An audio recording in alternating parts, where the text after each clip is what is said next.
41வது நாளுக்கான வார்த்தை aligning with God's wisdom. ஹல்லேலூயா.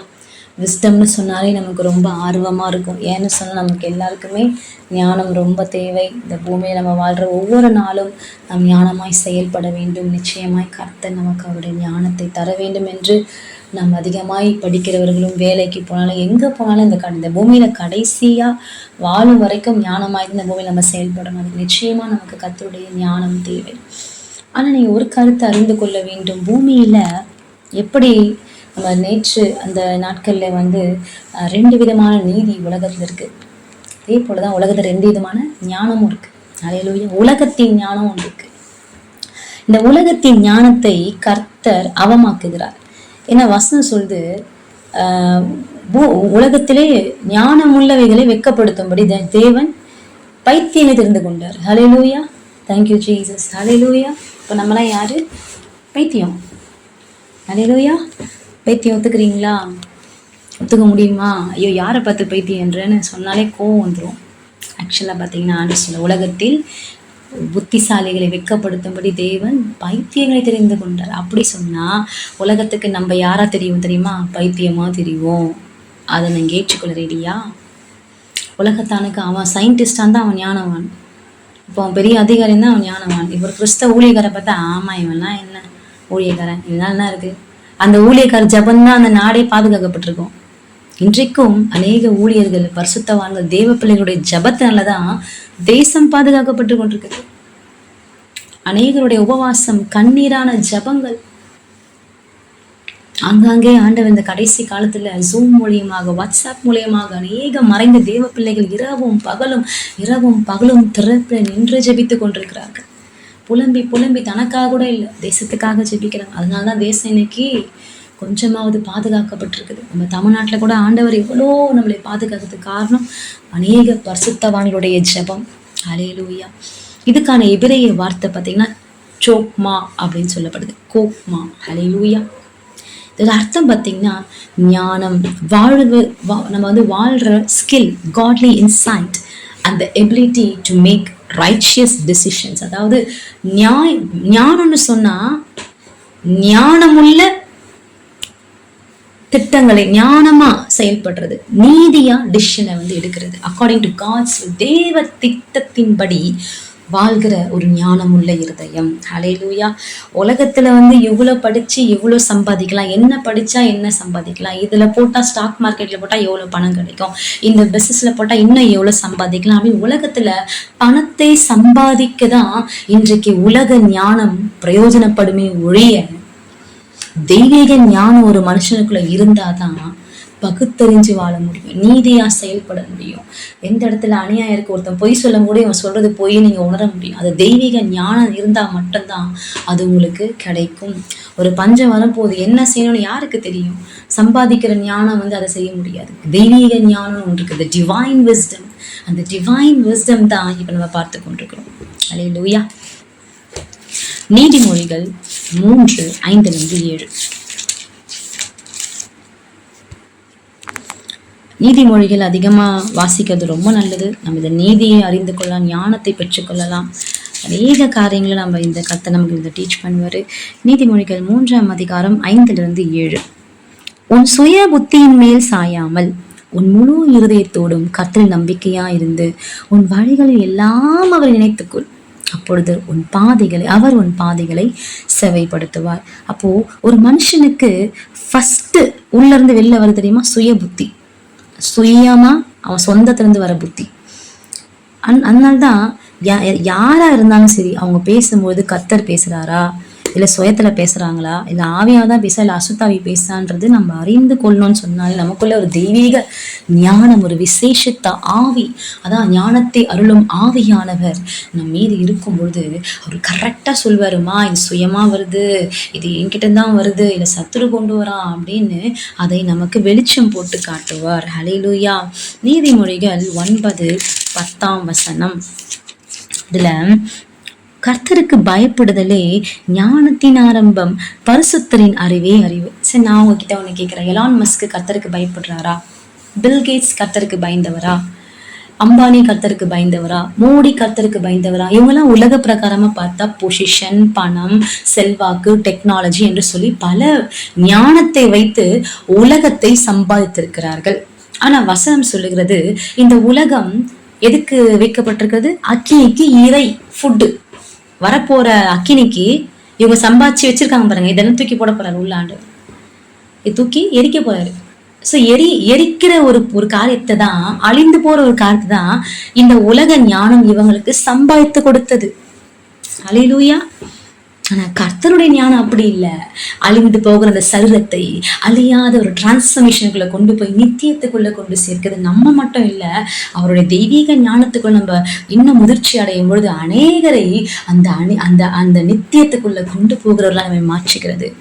அதனால்தான் உலக நீதி வேற, உலக ஞானம் வேற, தெய்வீக ஞானம், கர்த்தர் கொடுக்கிற ஞானம் வேறு. கர்த்தருக்கு பயப்படுதே ஞானத்தின் ஆரம்பம். கர்த்தருக்கு பயப்படுகிற பிள்ளைகள் கிட்ட காணப்படுகிற ஞானம் அது எந்த பாவத்தை குறிச்ச உணர்வு. ஐயோ தவறு, இதை நான் செய்ய மாட்டேன், இது பாவம், இதை நான் விட்டு விலகிறேன் அப்படின்ற ஞானம் தான் கர்த்தருக்கு பயந்து தீமையை விட்டு விலகிற ஞானம். ஹல்லேலூயா. இன்றைக்கு பணத்தை எப்படியும் கவர்மெண்ட்ல சம்பாதிக்கிறாங்க, அந்த ஞானம் சொல்ல முடியுமா? எப்படி வேணா பணம் சம்பாதிக்கலாம், அதான் உலகம் இன்னைக்கு எனக்கு கற்றுக் கொடுக்குது. ஆனா தேவனுக்கு உள்ளதாக அப்படி கிடையாது. அவருக்கு பயந்து கர்த்தருக்கு பயப்படுகிற அந்த ஞானத்தின் ஆரம்பமே கர்த்தருக்கு பயப்படுறது தான். ஹல்லேலூயா. இன்றைக்கு கர்த்தர் நம்மை அவருடைய ஞானத்தோடு ஒருங்கிணைப்பாராக. நாம் செய்கிற எல்லா விஷயங்களும் கர்த்தருக்கு பயந்து பயந்து, அவருக்கு பிரியமா, இசப்பா நமக்கு ஓகேவா, நான் பேசின காரியம் ஓகேவா, நான் இங்க போன இந்த காரியம் ஓகேவா, உங்களை சந்திச்ச இந்த காரியம் ஓகேவா, அப்படி ஆண்டவர்கிட்ட பிரியமா அவருக்கு பயந்து பயந்து இருக்கும்பொழுது அதுதான் கர்த்தர் ஞானம்னு சொல்றார். அப்படிப்பட்ட ஞானம் இன்றைக்கு நமக்குள்ளே கிரியை செய்ய வேண்டும். அதே போல பிரசங்கி 7:12. பிரசங்கி 7:12. ஞானம் கேடகம், திரவியம் கேடகம். ஞானம் தன்னை உடையவர்களுக்கு ஜீவனை தரும், இதுவே அறிவின் மேன்மை. ஞானம் என்ன தருது? ஜீவனை தருகிறது. அது என்னவா இருக்கு? கேடகமா இருக்கான். இதான் கர்த்தருடைய ஞானம். ஹல்லேலூயா. உங்களுக்கு ஒரு ஞானம் இருக்கு சொல்றது உங்களை காப்பாற்றக்கூடிய ஞானமா இருக்க வேண்டும், அது உங்களுக்கு ஜீவனா இருக்க வேண்டும். கர்த்தர் கொடுக்கிற ஞானம் மட்டும் தான் ஜீவன் கொடுக்கிற ஞானம். உலகம் கொடுக்கிற எந்த ஞானமும் ஜீவனை கொடுக்கறது, ஜீவனை எடுக்கிறது. அநேகர் பாருங்க, இன்ஜினியரிங் படிச்சிருப்பாங்க, என்னென்னத்தையோ படிச்சுட்டு ஆபீஸ்ல உட்காந்து ஒருத்தவன் தலைமையில உட்காந்து உயிரை எடுத்துட்டு இருப்பான். அவன் ஜீவனை எடுத்தவன் பிராணனை போயிட்டு இருக்கு. டெய்லி ஐடியில வேலை பார்க்கறவங்களும் அப்படிதான், கண்ணில் பார்த்து பார்த்து வேலை செஞ்சு கொண்டு இருக்கிறாங்க. பார்க்கறதுக்கு அவங்க நல்லா சம்பாதிக்கலாம் லட்சக்கணக்கில், அது ஒரு சாட்டிஸ்ஃபேக்ஷன் தான். But everyday if you ask them, they are happy psychologically. அவங்க பிரெயின் பார்த்தீங்கன்னா பல மாற்றங்களுக்குள்ள காணப்படுகிறது. அமைதி இல்லை, சந்தோஷம் இல்லை, சமாதானம் இல்லை. ஒரு வேலை போயிடுச்சுன்னா தன் உயிர் அவங்க வேலையை விட மேன்மன்னு தெரியல. இந்த ஒரு பேசிக் ஞானம் அவங்களுக்கு இல்லை. கடந்த நாட்கள்ல பாத்தீங்கன்னா பெங்களூர்ல ஒரு கப்பல் மரித்து போனார்கள். ஆனா தேவனுடைய பிள்ளைங்க அப்படி இல்லை. யோகோ பாருங்க, எவ்வளவு அழிஞ்சு போச்சு. சூசைட் பண்ணாரா? கிடையாது, எல்லாம் அழிஞ்சு போச்சு, நின்றாரு. அதுதான் தேவன் கொடுக்கிற ஞானம். கர்த்தர் கொடுக்கிற ஞானத்துல தைரியம் இருக்கும். ஏன்னா ஆவியான உள்ள வரும்போது ஞானத்தையும் வரல, ஆவியானவர் அவர் தைரியத்தையும் கொடுக்குற ஆவி எல்லாத்தையும் நமக்கு தந்திருக்கு. அது எவ்வளவு பெரிய பாக்கியம் பாருங்க. உலகத்தார பார்த்து ஐயோ இவன் எப்படி இருக்கிறானே அப்படி இருக்கான்னு நினைச்சு சோர்ந்து போகாதீங்க தேவ பிள்ளைகளே. நாம் தான் ஆஸ்வதிக்கப்பட்டவர்கள். கர்த்தர் நம்ம கொடுத்துக்கிற ஆசத்தை ரொம்ப பெருசு, அதை விலை கொடுத்து நம்ம வாங்கவே முடியாது. அவன் வாங்கிட்டு இருக்கான் விலையை கொடுத்து, அது வாங்க முடியும், ஆனா இதை வாங்க முடியாது அவனால. ஆனா கர்த்தர் நமக்கு கொடுத்திருக்கிறது விசேஷமானது. அது அவரே நமக்கு அதை தந்திருக்கிறார். ஹல்லேலூயா. நீ தொடர்ந்து நீ வேதத்துல வாசிச்சு பார்த்தீங்கன்னா கர்த்தருக்கு பயப்படுதல் ஞானத்தின் ஆரம்பம். கர்த்தருக்கு நாம் பயந்து செயல்பட வேண்டும். யாக்கோபு 1:5 வாசிச்சு பார்த்தீங்கன்னா ஜெபிக்கிறவர்கள் ask God for daily wisdom. கர்த்தர் ஞானத்துல வளரணும்னு சொன்னா ஒவ்வொரு நாளும் நாம் ஜெபித்து கர்த்தர்கிட்ட கேட்டு நம் காரியங்களை செய்ய வேண்டும். அப்படி இருக்கும்போது நிச்சயமாகவே கர்த்தருடைய ஞானத்தோடு நாம் ஒருங்கிணை செயல்பட முடியும். அடுத்ததாக ஒவ்வொரு நாளும் வேதத்தை தியானித்ததற்கு நம்மை கீழ்ப்படிய ஒப்பு கொடுக்க வேண்டும். சங்கீதம் 119, 105 வாசி பாருங்க. அந்த வசனம் நம்மை பயிற்சிவிக்கிறது. அது நம்மை ஞானவான்களாக, ஞானமுள்ள காரியங்களை கரெக்டா சூஸ் பண்றதுக்கு நமக்கு உதவி செய்கிறது என்று வாசிக்கலாம். ஸோ ஞானம், கர்த்தருடைய ஞானம் நம் வாழ்க்கையில பெரிய காரியங்களை செய்யும். ஹல்லேலூயா. அது மாத்திரம் இல்ல, கர்த்தர் கொடுக்கிற ஞானம் அவருடைய சித்தத்துக்கு நம்மை ஒப்பு கொடுக்கக்கூடிய மாற்றி விடுகிறது. நீதிமொழிகள் 3:5-6 வாசிச்சு பாருங்க.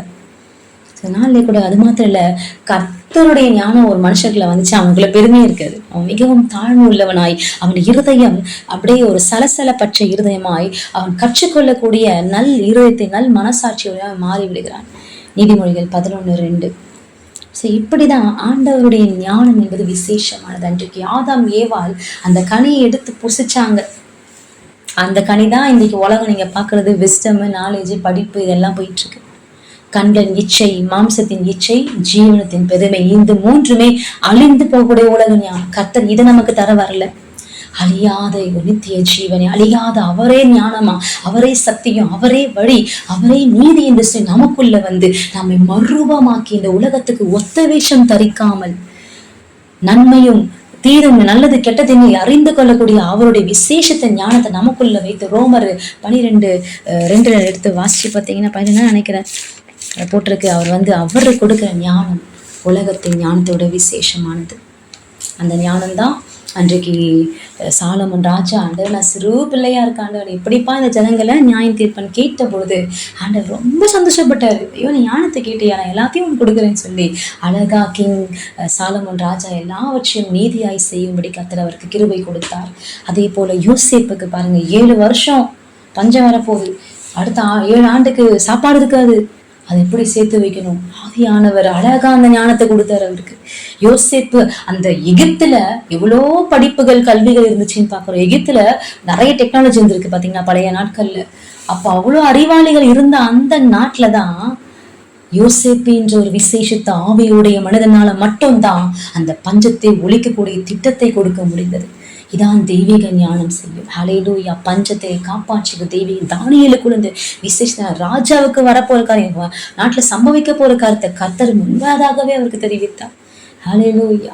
அதே போல அபிகேல் என்ற பெண்மணி தன் கணவர் அந்த உணவு நாபால் கேட்கும்போது கொடுக்கல, ஆனா அவன் அழிக்க வந்துருவான், அந்த அழகா அவன் ஞானத்தை உணர்வடைந்து டக்குன்னு எல்லாம் கொண்டு போய் அந்த தடுத்து போட்டாள் என்று பார்க்கிறோம். ஹல்லேலூயா. அவருடைய குடும்பத்தை அவள் காப்பாள். இயேசு கிறிஸ்துவும் அதே போலதான். The perfect wisdom came from யார் அந்த ஞானம்? இயேசுவே இந்த ஞானம். ஹல்லேலூயா. இயேசுதான் அந்த ஞானம். இயேசு உங்களுக்குள்ள இருந்தா நிச்சயமா நீங்க ஞானமா செயல்பட முடியும். நம்ம ஜெபம் பண்ணலாமா? ஏசப்பா எங்களுக்கு அந்த ஞானத்தை கொடுங்கப்பா, உம்முடைய ஞானத்தோடு நாங்கள் ஒருங்கிணைக்கப்பட.